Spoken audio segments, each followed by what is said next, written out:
चलिए शुरू करते हैं आज मैथ्स की सीरीज़ का पार्ट 2। जैसा कि सबको पता है कि एग्ज़ाम की डेट आ गई है, जो कि आई है 30 नवंबर 2025। ठीक है, एक्सपेक्टेड भी यही थी कि 30 नवंबर 2025 को एग्ज़ाम होगा। ठीक है, तो ऐसा एक्सपेक्टेड था कि 30 नवंबर को एग्ज़ाम होगा, तो 30 नवंबर को ही एग्ज़ाम होने जा रहा है, ये कंफर्म हो गया है। ठीक है, वेबसाइट पर ऑफिशियली डाल दिया गया है कि 30 नवंबर को एग्ज़ाम होगा। तो देखो, जितने भी रिक्रूटमेंट टेस्ट होते हैं यूपीएससी में, यूपीएससी जो भी रिक्रूटमेंट टेस्ट लेता है, ठीक है, यूपीएससी जो भी रिक्रूटमेंट टेस्ट लेता है, सब में इस तरह के क्वेश्चन आपको मैथ्स अगर उसका पार्ट है तो इस तरह के क्वेश्चन आपको देखने को मिल जाएंगे। ठीक है, तो ये आज का अपना पहला क्वेश्चन रहेगा। आज ये सीरीज़ का पार्ट 2 है। ठीक है, पार्ट 2 है मैथ्स की सीरीज़ का। तो ऐसी लगभग सीरीज़ तब तक आती रहेंगी जब तक एग्ज़ाम हो नहीं जाता। ठीक है, तो इस तरह के क्वेश्चन बहुत सारे देखने को मिलते हैं पेपर में। आप किसी भी रिक्रूटमेंट टेस्ट को डाउनलोड करके देखिएगा जिसमें मैथ्स आया हो, अगर उसका लेवल थोड़ा सा भी ठीक ठाक है, ठीक है, थोड़ा सा भी ठीक ठाक है, तो इस तरह के क्वेश्चन आपको देखने को मिल जाएंगे। ठीक है, और एक बात और कि लोग सोचते हैं कि इस बार टफ पेपर नहीं आएगा, इतना टफ नहीं आता है ईपीएफओ के एग्ज़ाम में। हाँ, ऐसा है कि इतना टफ नहीं पूछा जाता है अभी तक। ठीक है, बट बहुत कुछ लाइफ में पहली बार होता है, तो ऐसा हो सकता है कि इस बार थोड़ा टफ पेपर बना जाए, क्योंकि जो यूपीएससी है वो विश्वास रखता है अपनी कट ऑफ को लो रखने में। ठीक है, तो कट ऑफ पिछली बार काफ़ी राइज़ किया था। ठीक है, अप्रोक्स 60% वाले को इंटरव्यू की कॉल आई थी, तो उसी हिसाब से देखा जाए, ठीक है, 60% वाले को इंटरव्यू कॉल आई थी, तो इस हिसाब से देखा जाए तो एसएससी सॉरी यूपीएससी थोड़ा टफ पेपर बनाने वाला है। एसएससी की तरह ईजी पेपर नहीं आने के चांसेस हैं। ठीक है, ओके, तो चलो शुरू करते हैं। ये बहुत ही अच्छा क्वेश्चन है, एक बहुत ही अच्छा। ठीक है, अगर आप ये क्वेश्चन कर पा रहे हैं तो इट मीन्स कि आप यूपीएससी की मैथ्स हैंडल कर सकते हैं। ठीक है, यूपीएससी की मैथ्स हैंडल कर सकते हैं। ओके, तो कोई 3 डिजिट का नंबर है ए बी सी, उसको मल्टीप्लाई किया जाता है भाई, ए बी सी को मल्टीप्लाई किया जाता है डी से, तो जो नंबर मिलता है वो है 37 डी डी। ओके, तो इसमें जो ए बी सी डी है वो क्या है, डिस्टिंक्ट है या डिफरेंट है? ठीक है, डिस्टिंक्ट है या डिफरेंट है। बड़ा ही अच्छा क्वेश्चन है ये। ठीक है, तो लास्ट में पूछा कि और ये नॉन जीरो नंबर्स हैं, जीरो कोई भी नहीं है इसमें से, what is the value of A plus B plus C. अगर आप सिंपली देखेंगे ना, अगर कॉमन सेंस की बात है सारी, ठीक है, तो आप इसको 3700 into sorry plus 11 into D लिख सकते हैं। ठीक है, कोई भी नंबर अगर रिपीटेशन में आ रहा है तो मतलब उसकी सिंगल डिजिट का 11 से मल्टीप्लाई होगा, तो 3700 प्लस 11 डी लिख सकते हैं। ठीक है, और A B C as it is into D, इसके एल एच एस में या लेफ्ट हैंड साइड में चलने दीजिए। ठीक है, तो अगर आप इसको थोड़ा सा सोल्व करेंगे, मैं इस 11 डी को इधर ले आता हूँ, तो इसमें से डी कॉमन आ जाएगा और बचेगा क्या, ए बी सी माइनस 11 और इक्वल में बचेगा 3700। ओके, अब आप देखिएगा, ठीक है, अगर आप देखोगे डी जो है वो सिंगल डिजिट है। ठीक है, सिंगल डिजिट है। आप इस 37 को ना प्राइम फैक्टर्स में तोड़ लीजिए जितना आप तोड़ सकते हैं, तो ये होगा 37 इंटू 5 का स्क्वेयर इंटू 2 का स्क्वेयर। ठीक है, तो अब अगर आप इधर देखेंगे, ठीक है, ये है D A B C minus 11। ठीक है, अब आप इधर देखेंगे तो डी सिंगल डिजिट है। यहाँ पर ऐसा फैक्टर सिर्फ एक ही है जो सिंगल डिजिट हो सकता है, या तो वो 2 होगा या वो अपने आप में पूरा का पूरा 4 होगा। तो अगर हम मान लेते हैं कि वो 4 होगा, ठीक है, अगर हम मान लेते हैं 4 होगा, अगर 4 होगा तो अपना आंसर आ सकता है। ठीक है, 2 होगा तो भी आ सकता है, लेकिन अपने को हिट एंड ट्रायल चलना होगा। ठीक है, तो अपने 4 मान लेते हैं कि डी की वैल्यू जो है वो क्या है, 4 है यहाँ पे। ठीक है, तो इसका मतलब ये हो गया कि ये जो है, अगर डी की वैल्यू 4 है तो ये डी से डी पूरा कट जाएगा। ठीक है, और A B C minus 11 is equal to 37 into 25, ये रह जाएगा। ठीक है, 37 इंटू 25 अगर आप करोगे तो आपको 25 इंटू 36 करते तो वो होता 900 होता वो। ठीक है, तो ये 925 हो जाएगा। ठीक है, 25 इंटू 36 900 होता है, एक 25 हो रहा है, 925 हो जाता। और ए बी सी की वैल्यू क्या आ जाती, प्लस 11, इट मीन्स 936। ठीक है, तो ए बी सी जो था वो 936 होता। इसके डिजिट सम पूछा गया था, तो 9 3 12 और 6 18, इसका आंसर रहता ऑप्शन ए। तो ये बहुत ही अच्छा क्वेश्चन है और ये बहुत ही अच्छा सॉल्यूशन भी है। ठीक है, कहीं भी कोई भी रिपीटेशन दिखे, आपको 11 इंटू सिंगल डिजिट नंबर लिख लेना है, बस ये याद रखना है। A B C into D इसने खुद ने करने को बोला था और ये आंसर आता है, ये खुद ने बोला था, ये गिवन स्टेटमेंट थी। ठीक है, गिवन स्टेटमेंट थी। उसके बाद मैंने जस्ट एक स्टेप अच्छा लिखा है, वो है 3700 प्लस इसको 11D लिखा है, ठीक है। और उसके बाद सिर्फ मैंने इसको प्राइम फैक्टर्स में तोड़ा, 37 इंटू 5 का स्क्वायर इंटू 2 का स्क्वायर। तो डी की वैल्यू क्या हो सकती है, वो सिंगल डिजिट है, हमको पता है डी की वैल्यू अगर सिंगल डिजिट है तो वो 4 हो सकती है। मैंने 4 मानी, ये 2 का स्क्वायर, तो ये 4 से ये डी की वैल्यू कट गई, ठीक है। तो बचा क्या, रेस्ट ऑफ द थिंग्स क्या बची, A B C minus 11 is equal to 37 into 25 बचा। तो ए बी सी की वैल्यू आ गई 936 और इसका डिजिट सम आ गया 18, ठीक है। आप इसको एक बार और अच्छे से कर लीजिएगा, ठीक है, एक बार और अच्छे से कर लीजिएगा। ये बहुत ही अच्छा क्वेश्चन है। ये क्वेश्चन वैसे 3rd नंबर पे था लेकिन मैंने फर्स्ट करवाया बिकॉज ये बहुत ही अच्छा क्वेश्चन है, ठीक है। तो अब आ जाते हैं अपने 1 नंबर क्वेश्चन पे, ठीक है। वो फर्स्ट मैंने तो करवाया क्योंकि वो अच्छा क्वेश्चन था और वो आने लायक क्वेश्चन था, ठीक है। तो एक चीज जो क्वेश्चन है, ठीक है, इसमें क्या लिखा गया है कि 3 of the 5 positive integers P Q R S T R even, ठीक है। P Q R S T में से 3 जो है वो क्या है, 3 जो क्या है वो इवन नंबर है और 2 जो क्या है वो ओड नंबर है, ठीक है। 2 जो क्या है वो ओड नंबर है। तो 2 स्टेटमेंट दी गई हैं, तो पूछा गया है इनमें से कौन सी करेक्ट है और कौन सी इनकरेक्ट है। यह दोनों इनकरेक्ट है, ठीक है। इस तरह से ऑप्शन दिए गए, आप देख पा रहे होंगे स्क्रीन पर, ठीक है। P Q R S T even है, उसमें से 3 इवन है और 2 क्या है, ओड है। तो अपने को बेसिक कुछ ध्यान रखना है, ठीक है। बेसिक क्या ध्यान रखना है, वैसे सिंपल थिंग्स है। अपने को बताया किसी भी इवन में से प्लस या माइनस किया जाए इवन को ही तो इवन आता है। ओड में से भी प्लस और माइनस किया जाए ओड को तो भी इवन आता है, ठीक है। और इवन प्लस ओड किया जाए तो ओड आता है और इवन माइनस ओड किया जाए तो भी ओड आता है। इसको कंबाइन करके भी लिख सकते थे, ठीक है। तो ओड आता है, ठीक है। तो ये आपने ध्यान रखना है। अब अपने को दिया क्या गया है, ठीक है, फर्स्ट स्टेटमेंट, फर्स्ट अपने पिक करते हैं स्टेटमेंट 1, ठीक है। अपने को दिया गया है p plus Q plus R, okay, minus S plus T. कुछ नहीं किया मैंने, माइनस कॉमन ले लिया, ठीक है। इतनी समझ आपको होनी चाहिए, ठीक है। तो अब देखो, अगर मान लीजिए मैं इन तीनों को मानता हूँ इवन, इन्होंने बोला है कि ये क्या होगा, डेफिनेटली इवन होगा, तो हमें ये चेक करना है। अगर मैं इन तीनों को इवन मान लेता, ठीक है, तो मुझे, मैं कंपल्शन है मेरे को कि मैं इनको क्या मानूँ, दोनों को ओड मानूँ। तो देखो ओड प्लस ओड क्या होता है, आपने देखा अभी इवन होता है। अगर ये इवन हो गया, ठीक है, तो ये सभी क्या हो गए इवन। तो इवन इवन का कुछ मर्जी होता रहे, वो क्या होता है, हमेशा इवन ही रहता है, ठीक है, इवन रहता है। एक एक ये हमने चेक किया, ठीक है। अगर मान लेते दूसरी सिचुएशन अपने लेते कोई, ठीक है, दूसरी सिचुएशन क्या लेते, ये लेते कि हम ये 2 नंबर को ओड कर लेते, ठीक है, इधर लिख रहा हूँ, ठीक है। अगर ये 2 नंबर को ओड कर लेते, ठीक है, ओड कर लेते तो क्या होता, ये इवन प्लस ओड और ये भी ओड कर लेता मान लो मैं, और ये फिर मुझे, मैं कंपल्शन था कि मुझे क्या करने पड़ते, इवन करने पड़ते, ठीक है। ये ओड प्लस ओड मिलके क्या हो जाते, इवन हो जाते, ओड प्लस ओड मिलके फिर इवन हो जाते, ये इवन था ही, ठीक है। और ये इवन प्लस इवन मिलके भी क्या रहते, इवन ही रहते। तो इवन में से फिर प्लस माइनस हो जाता, फिर भी इवन ही आता, ठीक है। तो मैंने दो बार चेक किया इसको, दोनों बार इवन ही निकल के आ रहा है। एक थर्ड और चेक कर लेते हैं, मान लेते हैं ये जो था वो इवन रहता, ठीक है, पी, ठीक है, और ये भी इवन रहता क्यू, ठीक है, और ये ओड हो जाता, माइनस इसमें से एक इवन हो जाता और एक क्या हो जाता, ओड हो जाता, थर्ड है ये, ठीक है। तो इस तरह से अगर मैं चेक करता तो इवन माइनस ओड क्या होता, ये ओड बन जाता अपने आप में, ये भी ओड है, ओड माइनस ओड फिर से इवन बन जाता, ये तीनों इवन हो जाते, फिर क्या हो जाता, इवन ही आ जाता। इट मीन्स कि ये स्टेटमेंट 100% करेक्ट है। चाहे मैं कोई भी हेर फेर कर लूँ इसमें इवन ओड का, ये हर बार क्या देगा, डेफिनेटली क्या देगा, इवन आंसर ही देगा, ठीक है। अब आता है सेकंड, इसकी बारी। ये कह रहा है डेफिनेटली ओड होगा, तो देखो ये इवन नंबर ही होगा हमेशा। जिस किसी भी नंबर का अगर 2 से मल्टीप्लाई हो गया तो अपने आप इवन नंबर बन जाएगा। ये भी इवन नंबर होगा और ये भी इवन नंबर होगा। बात रही सिर्फ इन पे, ठीक है। अब ये चाहे ओड हो, पी आर और एस, चाहे हो इवन, ये तो अल्टीमेटली इवन ही बन जाएंगे, ठीक है, क्योंकि इनका 2 से मल्टीप्लाई है, ठीक है। क्यू और टी की बात है, ठीक है।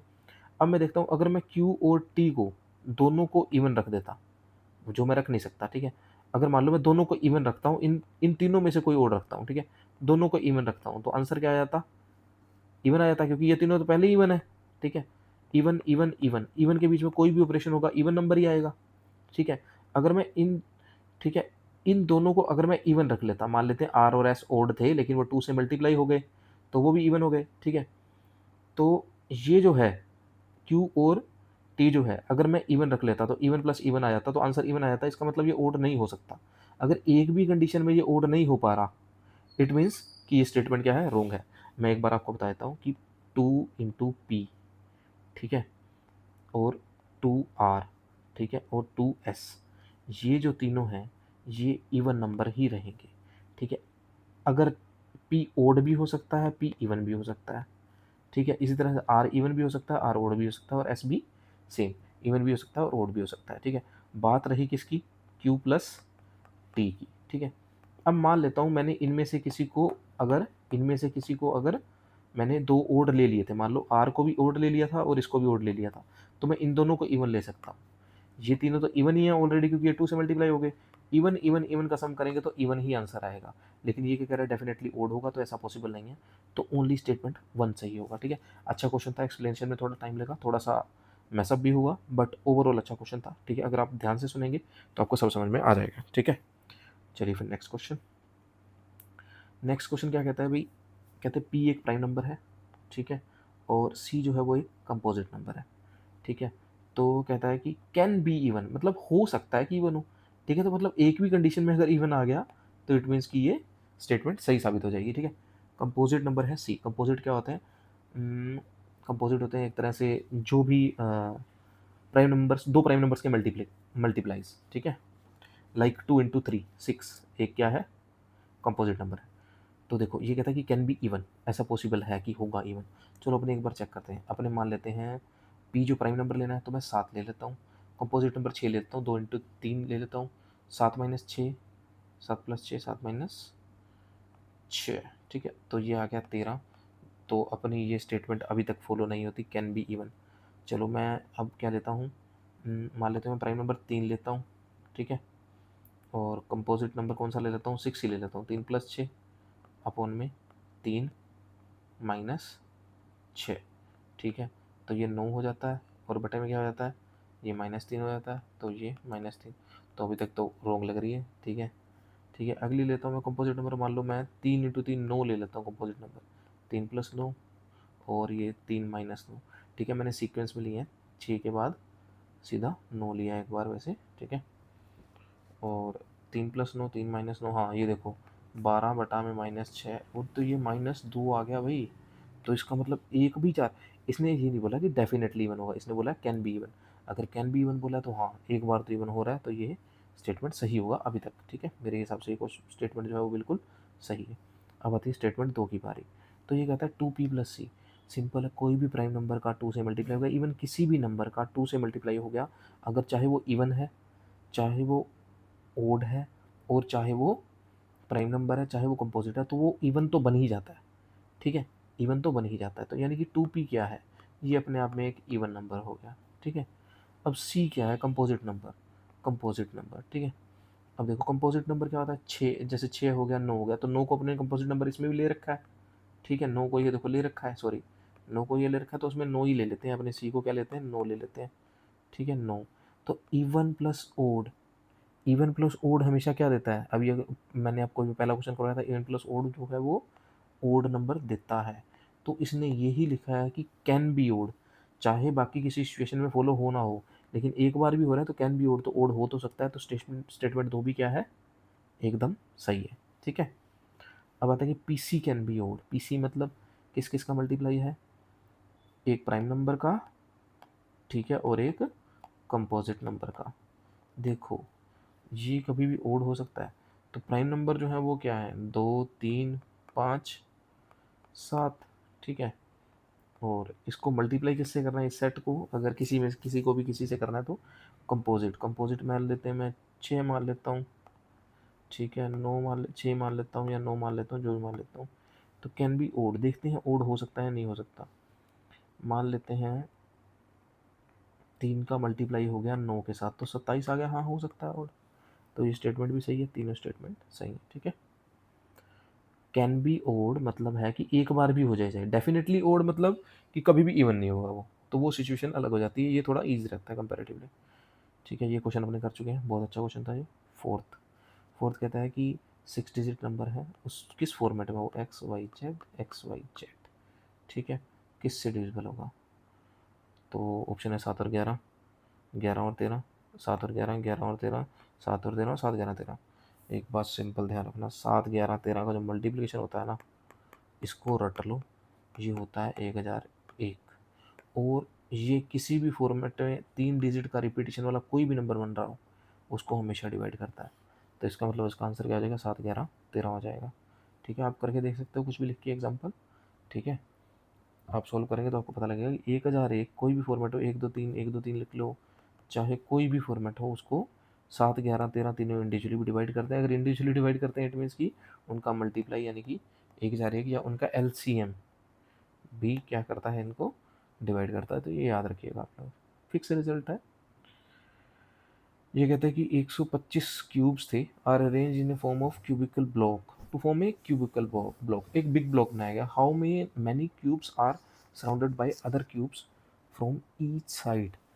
देखो भाई, सिंपल सा क्वेश्चन है। इसमें क्या है कि 125 आइडेंटिकल क्यूब हैं, उन क्यूब से एक बड़ा क्यूब बनाना है। ऐसे क्यूब बताने हैं जो बाहर से दिख नहीं रहे, ठीक है, जिनकी कोई भी सरफेस विजिबल नहीं है। तो जो भी थोड़ा विजुलाइज कर सकता है उसके लिए आसानी रहती है, बाकियों के लिए थोड़ा सा मेथड के अकॉर्डिंग चलना पड़ता है। मेथड तो कुछ नहीं है, क्या है, ठीक है। तो अगर आप बात करोगे सिंपली, ठीक है, सिंपली तो एक क्यूब बनाना है, 125 है। तो अगर मैं एक फेस बनाता हूँ, इसका एक फेस बनाता हूँ, ठीक है, मैं कोई भी फेस एक तरफ से देख रहा हूँ, ठीक है, किसको, जो बड़े वाला क्यूब बना है, ठीक है। तो 1 2 3 4 5, 2 3 4 5, तो मेरे को एक साइड से 25 दिखते हैं, ठीक है। ये जो बीच वाला है ना, बीच वाला ये वाला पार्ट जो है, ये वाला, ठीक है, ये मुझे ये सरफेस तो दिख रही है, लेकिन इसके एडजेसेंट जो नेक्स्ट सरफेस होगी वो मुझे नहीं दिखेगी। इसी तरह से जो 3 बाई 3 के ये ब्लॉक है ना, जैसे ये 5 इंटू 5, ये 25 डब्बे आपको दिख रहे हैं, 5 इंटू 5 ये 25 डब्बे आपको दिख रहे हैं।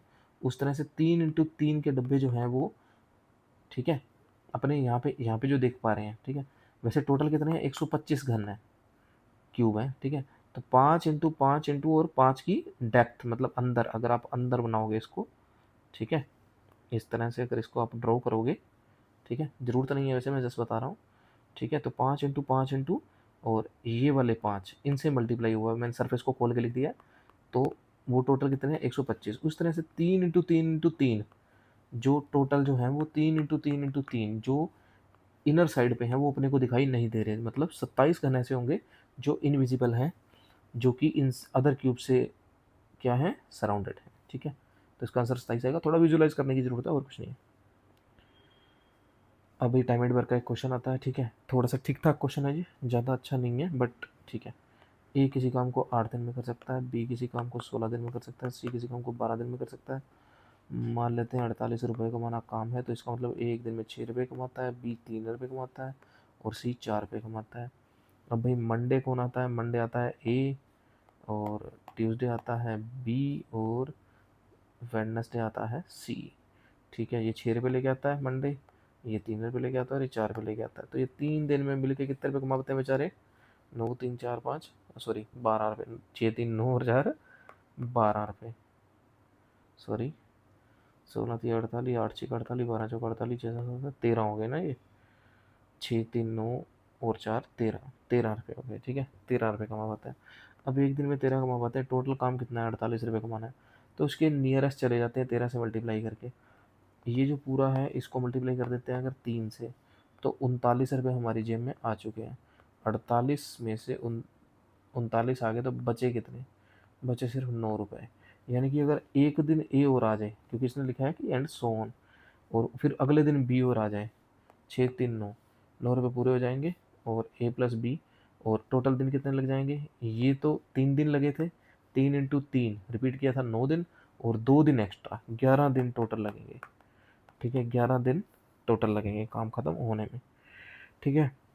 तो the work will be finished on Thursday, देखते हैं थर्सडे होगा या नहीं। देखो, जो काम मंडे स्टार्ट हुआ, मंडे से लेके संडे तक 7 दिन हो गए, ठीक है, और उसके बाद 4 दिन और करने हैं, तो मंडे ट्यूसडे वेडनेसडे थर्सडे, हाँ 4 दिन हो गए, अभी थर्सडे को ही खत्म होगा, बिल्कुल सही है।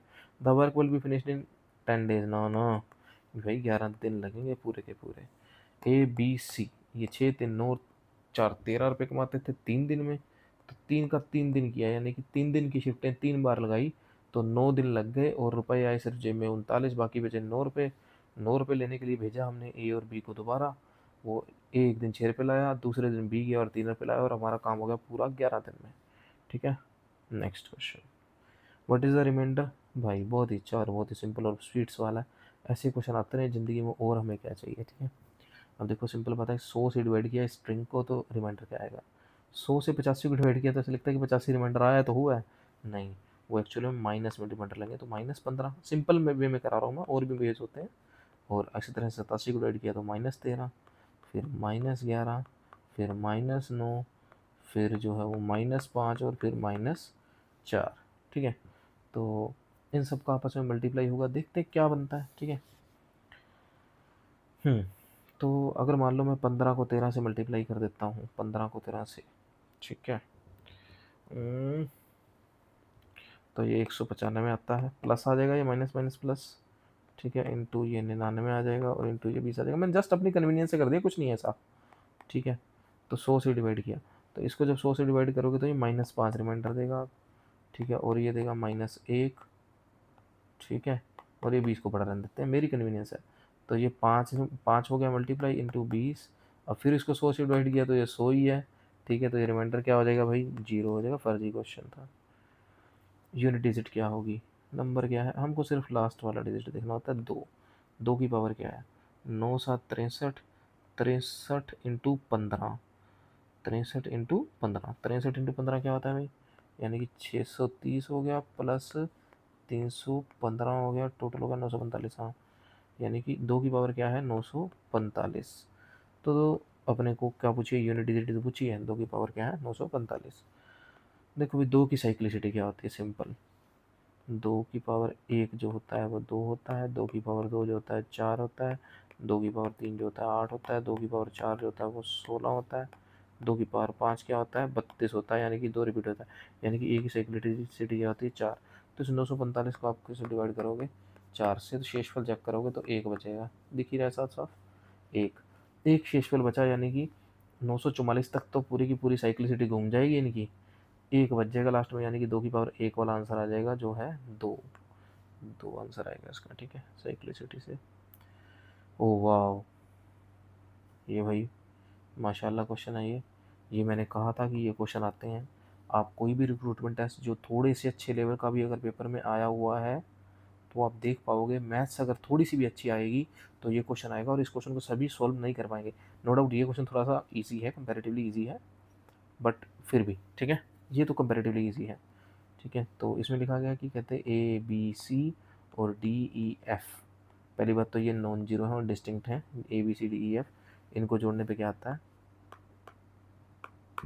तो सिंपल अगर मैं स्टार्ट करता हूँ, सिंपली मैं मान लो किसी को भी 6 और किसी को भी 5 मान लेता हूँ, मान लेते हैं इसको 5 लिख लेता हूँ और इसको 6 लिख लेता हूँ। तो एक्चुअली जो आंसर पूछा है ना वो A B C D E F है, तो इतना फ़र्क नहीं पड़ता। ठीक है, 5 और 6 11, 11 जैसे एक कैरी फॉरवर्ड होगा, 11 से एक कैरी फॉरवर्ड होगा। ठीक है, तो इस मीन्स कि इन दोनों के टोटल क्या बनने चाहिए। पहली बात तो ये 5 और 6 नहीं रख सकता मैं इनको। ठीक है, इन दोनों के टोटल क्या बनने चाहिए भाई, D non distinct, non zero distinct, हाँ ठीक है, ओके। ठीक है, इन दोनों का टोटल क्या बनना चाहिए, 10 बनना चाहिए, 10 बनना चाहिए। तो मैं इसको 6 तो रख नहीं सकता, मैं इसको 10 कैसे बनाऊंगा, इसको 5 भी नहीं रख सकता।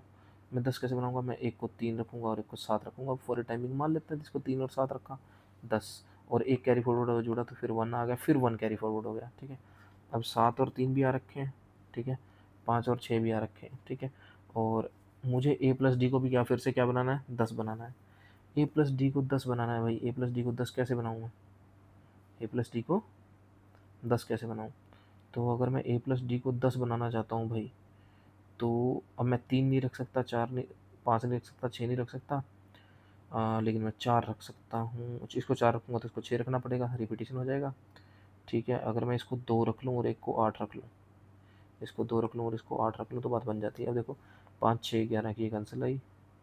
ठीक है, 7 3 10, 10 और 11 11, फिर एक करी फॉरवर्ड 8 और 10 और 11, तो यानी कि A B C D E F अगर इन सबको जोड़ना है तो 8 3 11 और 5 16, 16 और 13, 29 और 2 31 आंसर आएगा भाई। ठीक है, फर्जी क्वेश्चन था, कुछ ज़्यादा नहीं था। आप सी और एफ को कुछ और भी मान लेते हैं, लास्ट में तो मैंने सबका सम ही करना था। अगर मैं यहाँ पे 8 और 2 ले लेता, ठीक है, तो मैं यहाँ 5 6 लेता, यहाँ 3 2 लेता, कोई फ़र्क नहीं पड़ता। ठीक है, अंत में तो मुझे ये सम ही चाहिए था। अच्छा क्वेश्चन था वैसे, इतना बुरा नहीं था, क्योंकि इंसान कंफ्यूज हो सकता है ये सोच के कि यहाँ 7 और 4 क्यों नहीं रखा। ठीक है, हो सकता है ना, बट आंसर लास्ट में क्या रहेगा, सेम रहेगा। नेक्स्ट क्वेश्चन कहते कि अच्छा क्वेश्चन है भाई, इम्पोर्टेंट है। ठीक है, ऐसे क्वेश्चन ये ब्लाइंड क्वेश्चन होते हैं बिल्कुल। ठीक है, क्या कहता है अभी देख लो। कहते d is a 3-digit number such that ratio of the number to the sum of its digit is least। ठीक है, is least। किसी भी अगर रेशो को लीस्ट करना है, रेशो को क्या करना है, लीस्ट, तो उसका जो अंश है उसको क्या कर दो, मिनिमम कर दो, न्यूमरेटर को। ठीक है, मिनिमम कर दो, और उसका जो हर है डिनोमिनेटर को मतलब मैक्सिमम कर दो। ठीक है, इसको मैक्सिमम कर दो, तो वो क्या हो जाता है, लीस्ट हो जाता है। ओके, तो वो क्या हो जाता है, लीस्ट हो जाता है। तो देखोगे भी डी है, 3 डिजिट का नंबर है, और ये कहता है कि इसको लीस्ट करना है। तो सबसे बड़ी बात कि अगर अपने को न्यूमरेटर को क्या रखना है, मिनिमम रखना है, और वो होना चाहिए 3 डिजिट का। तो 3 डिजिट का सबसे छोटा नंबर क्या होगा, तो वो तो होता है भाई 100। अभी तक अपनी नज़र में वो क्या नंबर क्या होता है, 100। और उसका रेशो किससे लेना है भाई, उसका रेशो लेना है उसकी सम ऑफ डिजिट से, बट इसका सम ऑफ डिजिट जो होगा वो 1 नहीं हो जाएगा, तो आंसर 100 आ जाएगा। इसका मतलब 100 तो नहीं ले सकते, तो अपने को सम ऑफ डिजिट को मैक्सिमाइज तो भी करना है। तो अपने क्या सोचेंगे भाई, ये जो इसमें जो 100 है, ठीक है, ये जो 100 है, अब अपने दिमाग में पहली चीज़ क्या आएगी, पहली चीज़ ये आएगी, इसको मिनिमम रखना है। इसको मिनिमम रखना है किसको, न्यूमरेटर को, और इसको मैक्सिमम रखना है। अब इसको मैक्सिमम में रख पाऊँगा जब जब मैं इसमें 9 जो डिजिट हैं वो 9 हो कहीं न कहीं। ठीक है, तो पहला मेरा दिमाग चलेगा मैं तीनों को ही 9 क्यों ना रख लूँ।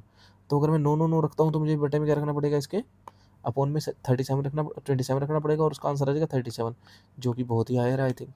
ठीक है, तो फिर मेरे दिमाग में आता है कि मुझे इसको मिनिमम रखना था, मैंने इसको मैक्सिमम कर दिया है। ठीक है, तो मिनिमम ऐसा नंबर सोचना है, ठीक है, ऐसा नंबर सोचना है कि अपॉन में जो वैल्यू है वो भी बड़ी हो जाए, जिससे कि क्या हो कि ये जो ओवरऑल जो है वो लीस्ट हो जाए। ठीक है, तो मैं क्या करता हूँ, 1 और बाकी जो 2 हैं वो 9 रख के देखता हूँ। ठीक है, बाकी जो 2 हैं, बाकी जो 0 है उसकी जगह 9 रख के देखता हूँ। तो मैं अगर डिनोमिनेटर की बात करूँ अब, तो वो क्या आता है, 9 18 और एक 19 आता है, तो ये आएगा अप्रोक्सीमेटली 10 के समथिंग आएगा। ठीक है, 10 के समथिंग आएगा। तो यही इसका आंसर होगा कि इसने क्या पूछा है, the difference between the 100 digit and the unit digit. तो 100 और यूनिट डिजिट का डिफरेंस क्या होता है, 9 माइनस 1 क्या हो जाएगा, 8 हो जाएगा। बट आप एक बात ध्यान रखिएगा, इस क्वेश्चन को करने के लिए सिंपल अप्रोच यही है कि जो अंश है, जो न्यूमरेटर है उसको मिनिमम करना है, और जो हर है, डिनोमिनेटर है, उसको क्या करना है, मैक्सिमाइज करना है। तो पहली अप्रोच ये होगी कि सबसे छोटा क्या नंबर देखूँ मैं, 3 डिजिट नंबर देखूँ। फिर मेरी ये अप्रोच होगी कि बट मेरा जो अपोन वाली वैल्यू है, यानी कि जो डिनोमिनेटर है वो भी क्या होना चाहिए, मैक्सिमम होना चाहिए। ठीक है, बट मैं उसको मैक्सिमम करने के चक्कर में यहाँ पहुँचूँगा तो मैं देखूँगा कि मैंने इसको भी मैक्सिमम कर दिया। ठीक है, तो फिर मेरे पास एक ही ऑप्शन बचता है कि जो मेरी पहले वाली अप्रोच थी, जिसमें मैंने अंश को 100 लिया था, मैं उसको किसी न किसी तरह से इस तरह से मैक्सिमाइज़ करूँ, ठीक है, इस तरह से मिनिमम करूँ कि जो उसके अपोन वाली वैल्यू है, यानी कि डिनोमिनेटर की वैल्यू है, वो भी क्या हो जाए, मैक्सिमाइज़ हो जाए। ठीक है, तो इसका आंसर होगा 199/19। बड़ा ही ट्रिकी क्वेश्चन है, बड़ा ही अच्छा क्वेश्चन है, ये पेपर में देखने को मिल सकता है। ठीक है, ऐसे क्वेश्चन ब्लाइंड क्वेश्चन होते हैं, ये देखने को मिल सकते हैं, इसमें किसी भी तरह का कोई भी डेटा नहीं दिया होता। नेक्स्ट क्वेश्चन, ये सिंपल रीजनिंग का क्वेश्चन है आई थिंक। 7 + 9 16 और 10 26, और 26 का डिजिट सम 8। 9 और 11 20 और 30 50, 50 का डिजिट सम 5। 11 और 17 28, 28 और 21 49, 49 का डिजिट सम 13। 23 और 4 27 और 15 42, 42 का डिजिट सम 6। नेक्स्ट कहते कि एक्स क्या है, एक पॉजिटिव नंबर है जो कि इसको डिवाइड करता है पूरा पूरा। अब वन में एक्स लिखो, सिंपल है, 7x से एक्स तो डिवाइड हो गई, बात सारी 96 पे आ गई। इस नंबर को डिवाइड करना है तो एक्स की कितनी वैल्यूज पॉसिबल है, सिंपल है, 96 को एक्स डिवाइड करेगा तो कितनी एक्स की वैल्यूज हो सकती है, सिंपल है, जितने इसके फैक्टर होते हैं, जितने 96 के फैक्टर होते हैं, ठीक है, जितने 96 के फैक्टर होते हैं उतने हो सकते हैं, ठीक है। तो 96 के फैक्टर करने का सिंपल तरीका है, फैक्टर निकालने का क्या तरीका होता है, इसको प्राइम फैक्टर्स में तोड़ो, ये है 2 की पावर 5 इंटू 3, 2 की पावर 5 32 होता है, 32 × 96 होता है, ठीक है, 3 की पावर 1। तो फैक्टर निकालने का क्या होता है, प्राइम फैक्टर जो बने उनकी पावर में 1 प्लस करना है, तो 5 + 1 इंटू 1 + 1, 1 + 1, ठीक है। तो 6 × 2 दैट इज़ 12। आप मैनुअली भी काउंट कर सकते हो 96 के फैक्टर, ऐसा कुछ नहीं है, ठीक है। तो 12 ऐसे नंबर होंगे जो 96 को डिवाइड करेंगे, एक्स की ऐसी वैल्यूज़ होंगी, 7x तो ऑलरेडी डिवाइड ही है, ठीक है। कहते पी क्यू आर एस क्या है, distinct single digit positive number है, what is the greatest value of P plus Q R plus. बड़ा ही ट्रिकी क्वेश्चन है भाई, वेरी ट्रिकी, ठीक है। अब मैं बताता हूँ कैसे ट्रिकी है। देखो पी प्लस क्यू लेना है और आर प्लस एस लेना है, और मेरे को दिख रहा है इस फंक्शन को मैंने क्या करना है, मैक्सिमाइज करना है, मैक्सिमम से मैक्सिमम करना है। तो मैं सिंगल डिजिट की सारी वैल्यू लूँगा, मतलब मैं पी की वैल्यू क्या लूँगा, इसको मान लो मैं 9 ले लिया, फिर मैं कहूँगा मैं हाँ अब 9 नहीं ले सकता क्योंकि 9 बोला डिस्टिंक्ट, चलो कोई बात नहीं मैं 8 ले लूँगा, ठीक है। फिर मैंने बोला और अच्छा इसको मैं 9 और 8 तो ले नहीं सकता, अब 7 ले लेता हूँ, 9 और 8 तो आ गए ना, 7 ले सकता हूँ। अच्छा फिर मैं और क्या लूँ, भाई 6 ही लेगा अब, क्योंकि 9 और 8 7 तो ले नहीं सकता। तो मैं इसमें आंसर चेक करूँगा, 9 और 7 17, 17 और इंटू 13, तो 17 × 13 क्या होता है अभी, 13 × 7 = 91, तो ये होता है 221। तो ये आंसर लग जाएगा ऐसे करके, ठीक है। बट ये शायद रॉन्ग भी हो सकता है, ठीक है। अगर मान लो मैंने ऐसा किया होता, यहाँ पे 9 के साथ लिखा होता 7 को, क्यू को, मतलब पी प्लस क्यू, क्यू की वैल्यू मैंने 7 मान ली होती, ठीक है, पी प्लस क्यू था और R into R plus S था, मैं फ्री हूँ ना मानने के लिए तो, ठीक है, 9 + 7, और इधर लिख लिया होता मैंने 8 + 6, ठीक है। तो 9 7 16, 16 × 14, तो ये मैं 16 × 14 करता, मैं कहता हाँ हाँ ये 16 × 14 जो है वो क्या है, हाँ ये बन गया 14 × 6 = 84, 8 बचे 14 कम 14 और 8 22। अरे अरे ये नहीं सॉरी, ये हो गया आंसर, ठीक है, अभी 2 आंसर आ गए, ठीक है। बट अब मेरे को लगा यार फिर ऐसा है, पहले मैं यहाँ रुक रहा था फिर मैं यहाँ रुक रहा था, कहीं और कोई गड़बड़ तो नहीं है, चलो चेक कर लेते हैं। अगर मैं 9 के साथ में पी प्लस क्यू को क्या लिखता, मैं 9 के साथ में मैं क्यू को 6 मान लेता, ठीक है, और आर प्लस एस में मैं क्या करता, आर प्लस एस में क्या करता मैं 9 + 6 के साथ में मैं मान लेता 8 + 7 मान लेता, तो ये 15 × 15 बन जाता। देखो मैंने वैल्यू वैल्यू तो रिपीट की नहीं हुई, यानी कि 225। अरे नहीं भाई, अच्छा अच्छा ऐसा भी हो सकता है, ओह ये भी गलत हो गया, ये 225 आंसर होगा। तो देखो भाई ये है यूपीएससी, ठीक है, लगेगा ऐसे कि हमारा आंसर सही था बट वो आंसर घर आते आते गलत हो जाएगा, ठीक है। तो बी केयरफुल, रिक्रूटमेंट टेस्ट इतने हल्के में मत लेना, इनकी कट ऑफ हमेशा कम क्यों रहती है आप सोच सकते हो। एसएससी की कट ऑफ 360 नंबर मारने वाले लोग हैं 390 में से, ठीक है। अगर इसने 390 का पेपर लिया ना भाई, तो हिम्मत नहीं है किसी की 200 से ऊपर नंबर ले जाए, 210 15 से ऊपर नंबर ले जाए कोई, ठीक है। तो इतने नंबर मेंस के सीजीएल में मार लेते हैं लोग, बट वहाँ ऐसे क्वेश्चंस नहीं आते। बी केयरफुल, एक भी वैल्यू नहीं दी थी लेकिन 3 3 आंसर ऐसे देखने को मिलते हैं, और उन्हें आंसर में डिफरेंस देखो, 4 और 1 का डिफरेंस है, आगे 230 भी पड़ा है, इंसान को डाउट हो जाए, ठीक है, किसी को भी डाउट हो जाएगा, बट ये आंसर कभी भी नहीं हो सकता, ठीक है। उसका रीज़न है इवन ओड वाला कंसेप्ट, बाद में बताएंगे कभी। नेक्स्ट कहते भाई एक संख्या मैंने एन बनाई है, मैंने 99 टाइम तक क्या लिख दिया भाई, 9 लिख दिया, 99 टाइम तक मैंने 9 लिख दिया, फिर 13 से डिवाइड किया, तो बताओ क्या क्या आएगा, मतलब शेषफल रिमाइंडर क्या आएगा, ये पूछा ना, हाँ रिमाइंडर क्या आएगा। तो एक बात आप जब आप करने लगोगे ना सिंपल, मैं आपको क्यों कहूँ याद रखो, तो ऐसे ऐसे ऐसे एक नंबर दे रखा था, आप जब 13 से डिवाइड करोगे ना आप देखोगे जैसे ही 6 9 एक साथ आ गए ना, 13 से पूरा पूरा भाग चला जाता है, 6 बार 9 आ गए, ठीक है। तो ये तो 99 टाइम्स 9 है, तो 96 96 टाइम्स तक तो क्या हो जाएगी, 13 से डिवाइड होने पे शेषफल 0 ही हो जाएगा, बाकी कितने 9 के बचेंगे, कितने 9 बचेंगे, सिर्फ 3 ही 9 बचेंगे, तो इनसे डिवाइड करके देख लो बस 13 को, 13 साता 91, 8 बजे, 13 6 का 78, आंसर क्या आ गया? 9 आ गया भाई, 9 था reminder. Next, each digit of 9 each digit of 9 digit number is 1, ठीक है, it is multiplied by itself. कुछ नहीं है यार, कल ही ये क्वेश्चन सेम आया था, वीडियो 1 में था जो अपनी, ठीक है, मैथ्स की सीरीज़ 1 में था। देखो 11 का स्क्वायर क्या होता है? 121 होता है। 111 का स्क्वायर होता है 1 2 3 2 1, और अगर ये टेट्रा 4 होता तो 1 2 3 4 3 2 1, ठीक है। तो सिंपल सी बात है, इसमें जो इस तरह से होता है। अब ये कह रहा है कि 9 डिजिट नंबर है तो 9 टाइम्स 1 लिखा हुआ है, 1 2 3 4 5 6 7 8 9, तो इसका क्या होगा? 1 2 3 4 4 5 6 7 8 9, 9 तक चले गए, ठीक है। फिर उल्टी गिनती स्टार्ट, 5 4 3 2 और 1। देखो 1 से 9 तक का सम क्या होता है? 45 होता है ना। हाँ, और इसका क्या होता है भाई?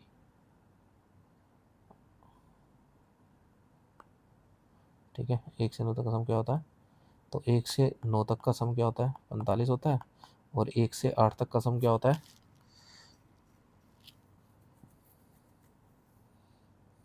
वो होता है 4.5 इंटू 8, 4.5 इंटू 8 यानी कि 9 इंटू 4 36, तो इनका सम क्या आ जाएगा? 81 आ जाएगा, ठीक है। Next, what is the sum of all digits which appears in the, हाँ देखो भाई, सभी डिजिट का क्या चाहिए? सम चाहिए। और कौन से का? 11 से लेके 99 तक का, ठीक है। 10 और 100 क्या होंगी? एक्सक्लूड होंगी, ठीक है। तो अपने को सिंपल पता है 1 से 10 तक का सम क्या होता है? सॉरी, 1 से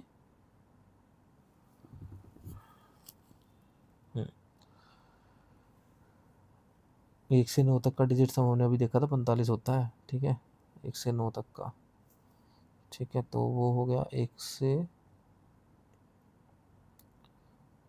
हाँ सॉरी, 1 से 9 तक का क्या होता है? 45 होता है, ठीक है। और 10 से लेके और 99 तक का जो होता है ना, वो होता है 900, ठीक है। आप करके देख लेना, नहीं तो याद रख लेना, कुछ नहीं है ये। तो ये माइनस कर दूंगा मैं, ठीक है। सॉरी, 1 से लेके 99 तक का जो होता है वो होता है 900। तो अपने को 1 से 9 माइनस कर दूंगा, 1 से 10 सॉरी, 1 से 10 तक का होता है, ठीक है। तो माइनस कर दूंगा 900 minus 45, that will be 855 answer आ जाएगा, ठीक है। नेक्स्ट, कहते हैं कि पी जो है वो ग्रेटर है क्यू से, ये आंसर कौन दे सकता है? P into Q greater than 0, भाई ये बेचारा कैसे बता देगा? ये नहीं बता, अकेला तो नहीं बता सकता है। फिर कहता है P square greater than Q square, ऐसे लग रहा है ना ये बता सकता है, भाई नहीं, ऐसा भी तो हो सकता है ना। यहाँ पर अगर मान लो इस सिचुएशन में p-2 और q4 हुआ, तो p जो है वो वहाँ पे ग्रेटर देन q हो जाएगा, ठीक है। मतलब ये मान लो आप 3 हुआ, ठीक है, तो यहाँ पे ग्रेटर देन 4 हो जाएगा। लेकिन स्केयर की बात कर, सॉरी इसको मान लेते हैं अपने 1 हो जाएगा, जो भी, मतलब अगर नेगेटिव वैल्यू है दोनों ही, ठीक है, इधर -3 है और इधर -2 है, ठीक है। इसने लिखा तो है नहीं पॉजिटिव है, ठीक है। पी और क्यू को -3 और अगर -2 लिखते हैं अपने, ठीक है, तो ये नंबर बड़ा है। लेकिन अगर स्क्वायर की बात करो स्टेटमेंट 2 की, तो 9 बड़ा है 4 से, ठीक है, पी स्क्वायर और क्यू स्क्वायर। तो ये भी नहीं बता सकता बेचारा, ठीक है, ना ये बता सकता, क्योंकि अगर नेगेटिव वैल्यू हुई तो स्क्वायर तो सेटिस्फाई होता है, लेकिन negative value P U greater than Q satisfy नहीं होती ना, ठीक है। तो नीदर, कोई भी स्टेटमेंट नहीं बता सकती।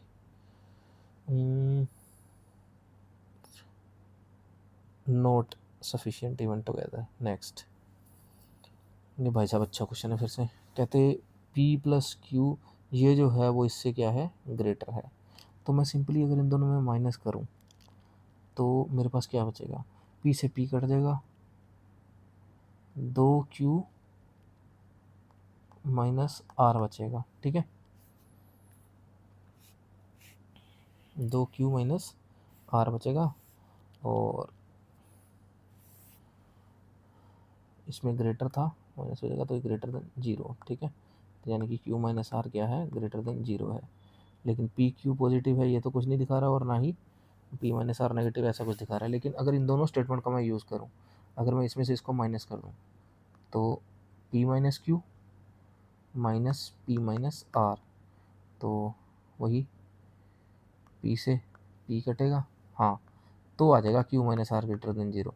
अगर Q minus R greater than zero है और पहले स्टेटमेंट क्यू माइनस आर, यानी कि दोनों मिल के तो आंसर दे सकती हैं, both together but not each alone. ठीक है, कहते भी इन्हें पार्टी 75 टुक टी, 60 टुक कॉफ़ी, 15 टुक बोथ। तो बोथ वाली बात आती है मेरे को ये ध्यान में आता है कि 15 टुक बोथ, ये 15 है। ठीक है, बीच वाला पार्ट जो है वो 15 है। ठीक है, 60 ने टी पी है, तभी 60 और 15 जो 75 होंगे, 60 प्लस 15 मिला के 75 होंगे। ठीक है, और 45 ने अकेला ने कॉफ़ी पी है। ठीक है, no one taking milks, sorry, no one taking milk takes tea. जो भी मिल्क पीता है भाई वो टी नहीं लेता। ठीक है, टी यानी कि वो टी नहीं लेता। ठीक है,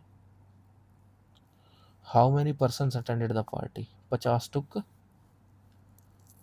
milk, number attending was 5 times those who. हाँ, तो ये भाई सिंपल बात है, ये कह रहा है कि 50 ने मिल्क पिया है। ठीक है, और मिल्क ने टी तो पी नहीं। ठीक है, तो मिल्क वाले अलग बैठे हैं, 50 वाले टी। ठीक है, अगर पूछे कि number of attending party 5 times, तो इंटू 5 करो तो आ रहा है। तो यानी कि दोनों स्टेटमेंट यूज होगी, both together are sufficient, both need alone. ठीक है, एक और अच्छा क्वेश्चन है भाई, क्वेश्चन नंबर 20। कहता है कि what is the number, number क्या है, sum of digit equal to product of digit, sum of digit equal to sum of digit equal to product of digit. ठीक है, तो ऐसा देखते हैं मेरे मन में पहला ख्याल यही आता है, 1 + 2 + 3 इज इक्वल्स टू 1 × 2 × 3। ठीक है, तो ये सेटिस्फाई होता है। तो अच्छा, एक्स वाई जेड में कुछ वो तो दिया नहीं गया, सीक्वेंस तो दिया नहीं गया, तो यानी कि 1 2 3 भी हो सकता है, 3 2 1 भी हो सकता है, 2 1 3 भी हो सकता है। ठीक है, 1 3 2 भी हो सकता है। ठीक है, और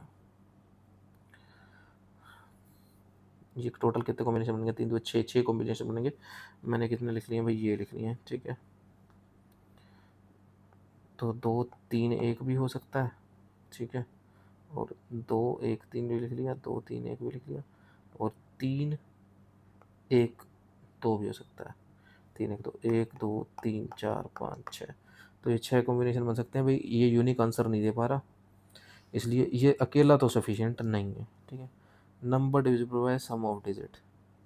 अच्छा, सम ऑफ डिजिट क्या है, 6 है ना इनका, 3 2 5 और 1 6। और देखो 6 से कौन कौन से डिविजिबल होते हैं, ये नहीं होता भाई, ये नहीं होता, ये नहीं होता, ये हो जाता है भाई, ये नहीं होता, ये भी यूनिक आंसर नहीं दे पाया बेचारा। इसके पास भी 2 आंसर बच गए, 132 और 312। तो ये भी अकेला क्या, कोई भी answer not sufficient even together, दोनों मिल के भी आंसर, एक यूनिक आंसर नहीं दे पा रहे। भागो यहाँ से।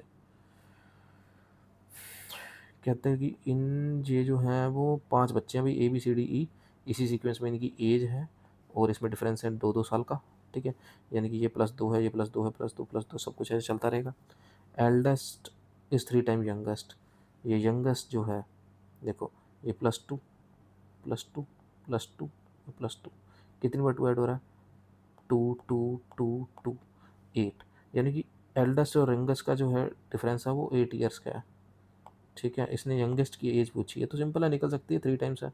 अगर 8 का डिफरेंस है, इनका रेशो है 3:1, 8 का डिफरेंस है, 2 यूनिट की वैल्यू 8 होगी, 1 यूनिट की वैल्यू क्या होगी, 4 होगी, तो 12 साल है ये, और ये 4 साल का है यंगेस्ट। ये इससे आंसर निकल गया। ठीक है, average age is 8 years, average 8 है, इससे भी निकल जाएगा भाई। अगर इन सब की एवरेज अगर लिखोगे तो ए होगा, A+2 होगा, A+4 होगा, A+6 होगा, A+8 होगा, 1 2 3 4 5। तो अगर इनका टोटल, इनका जो एवरेज है वो क्या है, 8 है, यानी कि इन सब का सम क्या है, 40 है। उसके बाद एक ही वैल्यू आ जाएगी, चाहे छोटा पूछो चाहे बड़ा पूछो, दोनों अलग अलग स्टेटमेंट आंसर दे सकते हैं, अलग अलग भी, either statement alone is sufficient. ठीक है, व्हाट इज़ द रिमाइंडर, किस बारे में, अरे भाई टुच्चा क्वेश्चन है ये, खुद से डिवाइड करके देख लेना। ठीक है, ओ वाओ, नाइस, ये है भाई अच्छा क्वेश्चन। ऐसे क्वेश्चन पेपर में आते हैं, मैं फिर से बता रहा हूँ, रिक्रूटमेंट टेस्ट फर्जी नहीं आते हैं। उसमें एक आधा क्वेश्चन ऐसा आएगा वो लोगों से आपको अलग करेगा, ठीक है। इसमें सिंपल सिंपल दिया गया है कि A B into C D कर दिया जाए तो डी ई एफ आएगा, ठीक है। और डी ई एफ में अगर जी एच आई जोड़ दिया जाए तो क्या आएगा भाई, 975 आएगा। फिर ये कहता है ई को 0 ले लो, एफ को 8 ले लो। ये लो, अपनों ने इसको 0 ले लिया और इसको 8 ले लिया, ठीक है। 0 और 8 ले लिया, ठीक है। ई और एफ को, अच्छा इधर भी 0 और 8 आ जाएंगे, तो मैं इसको D08 ही लिख देता हूँ। तो ये क्या है, डी, छोड़ो, ए बी और सी डी जो वैल्यू देंगे वो क्या देंगे, D08। ये ओ नहीं है भाई, 0 है, ये मेरी 0 ऐसे ही होती है, ठीक है। तो ये 08 अपने को वैल्यू दे रखी है। अब सिंपल है, इन दोनों का तो सम है और इन दोनों का है मल्टीप्लाई। सम की बात करें तो 8 में क्या जोड़ें कि 5 आ जाए। एक सिंपल लेमैन से पूछूं तो 7 जोड़ना पड़ेगा, यानी कि आई की वैल्यू क्या लेनी पड़ेगी मेरे को, 7 लेनी पड़ेगी, तभी आएगा 15, ठीक है। 15, ये 7 ले ली मैंने, आई की वैल्यू क्या ले ली मैंने, 7। मैं साइड में लिखता रहूँगा भाई, ठीक है। अपने को दी किस किस की हुई थी, ई की दी हुई थी 0 और एफ की दी हुई थी 8, ठीक है। और आई की ले ली मैंने 7, भाई मैंने 7 ले ली आई की वैल्यू, ठीक है। 8 7 15, 15 से 5 आया और एक कैरी फॉरवर्ड हो गया। अगर एक कैरी फॉरवर्ड होगा और ई की वैल्यू तो 0 ही है, तो यहाँ पे क्या रखना पड़ेगा, एच की वैल्यू, एच की वैल्यू रखनी पड़ेगी 6। तो एच को मैंने रख लिया 6। मेरे को नहीं पता सही होगा गलत होगा, बस अपने स्टार्ट कर रहे हैं एक बार, क्योंकि ये सही लग रहा है सब, ठीक है। अब देखो भाई, ये 0 और 6 और एक 7 हो गया। अब डी प्लस जी जो है वो 9 होने चाहिए। मेरे को 5 और 4 ध्यान में आ रहे हैं, क्योंकि इसने लिखा है डिस्टिंक्ट वैल्यू है। 5 और 4 को, कौन सा 5 कौन सा 4। मैं अगर इधर देखता हूँ भाई, अगर मैंने डी को 5 मान लिया ना, तो 5 का किससे, बी से मल्टीप्लाई किससे करूँगा कि लास्ट में 8 आ जाए, वो ही नहीं पाएगा। तो डी की वैल्यू 5 तो नहीं हो सकती, इसलिए मैं डी को 4 मानूंगा और इसको मानूंगा 5। इसको मैं कंपल्सन है ना 5 मानना, क्योंकि टोटल क्या करना है मुझे 9, ठीक है। तो मैंने क्या किया, डी को क्या मान लिया भाई, 4 मान लिया और 5 मान लिया। अब देखो, अब मेरा ध्यान आता है इधर, डी को क्या मान लिया है, 4 मान लिया है, और जी को क्या मान लिया है, 5 मान लिया। तो ये सारे मैंने लिख रखे हैं यहाँ पे, जो भी वैल्यूज अभी तक आ रखी हैं, ठीक है। अब देखो भाई, अब फोकस आता है सारा इस पे। अब इसमें क्या है, ए बी, ठीक है। मैं सी को सी एज इट इज लिखा रहता, तो डी को मैं क्या मान चुका हूँ भाई, डी को मैं 4 मान चुका हूँ, 4 और नीचे आना चाहिए 408। देखो बहुत अच्छा क्वेश्चन है, प्रीटी क्वेश्चन, ठीक है। 408, अब 408 के ना, मैं मेरे को ये दिख रहा है यहाँ 4 है भाई, ठीक है। और बी की तो कोई वैल्यू है ही नहीं, कुछ दिख ही नहीं रहा ना। ये पता है कि बी की वैल्यू 2 आएगी, क्योंकि क्योंकि 4 को किससे मल्टीप्लाई करेंगे 8 आ जाए, तो बी की वैल्यू तो क्या आएगी, 2 आएगी। तो बी को भी मैं 2 लिख ही लेता हूँ, ठीक है। अब ए और सी रह गए, ठीक है।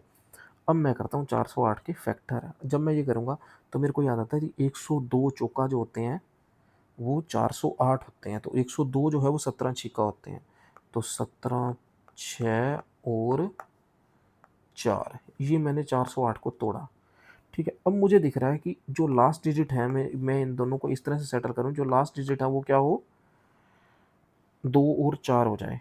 तो 4 कौन दे सकता है मुझे, 4 ये दे, 6 चौका 24 दे सकता है। तो 24 इंटू 17, नहीं ये तो नहीं होगा ना, क्योंकि 17 7 नहीं आ सकता ना लास्ट में। और मैं अगर मान लो इस 17 को मैं 2 दे दूं, तो ये 34 बन जाएगा ना, और ये 12 ले लूँ, हाँ जी बन गई बात। ये ए बी है और ये सी डी है, यानी कि ए की वैल्यू क्या आ गई, वो आ गई 1, और सी की वैल्यू क्या आ गई, वो आ गई भाई, ए की वैल्यू 3 आ गई और सी की वैल्यू क्या आ गई, 1 आ गई, ठीक है। तो ए प्लस बी प्लस सी पूछा था, 3 + 2 + 1 6 आंसर। बहुत अच्छा क्वेश्चन था, प्रीटी क्वेश्चन। मैं आपको दोबारा एक्सप्लेन कर देता हूँ मैंने किया क्या भाई। सबसे पहले मैंने पकड़ा इस वाली चीज़ को, जो यहाँ लिखा डी ई एफ और GHI, ये 5 मेरे पास था, ठीक है। और मेरे को ये 8 और ये 0 दे रखे थे। 8 में क्या जोड़ूँ कि 5 आ जाए, तो 7 जोड़ना पड़ा। 8 और 7 क्या हो गए, 15 हो गए। 15 में कि एक कैरी फॉरवर्ड हुआ, ये तो 0 था, तो इसको 6 रखना पड़ेगा, तभी 6 + 1 कैरी फॉरवर्ड 7 होंगे। फिर मैं अब इसका टोटल 9 करना है, तो मेरे को पता है कि मैं 6, 7 और 8 ज़ीरो तो ले नहीं सकता, तो मेरे दिमाग में है 4 और 5। मैं कहा किसको 4 लूँ, किसको 5 लूँ? तो मेरे को दिखा मैं डी को 5 नहीं ले सकता, क्योंकि ए-बी का जब सी-डी से मल्टीप्लाई होगा लास्ट में आना 8, तो डी को अगर मैं 5 ले लूँगा तो 8 कैसे बनेगा? तो मैंने डी को ले लिया 4 और इसको ले लिया 5, तो 4, 5, 9, ये सैटिस्फाई हो गया भाई, ठीक है। अब मैं अगर ले चुका हूँ डी को 4, तो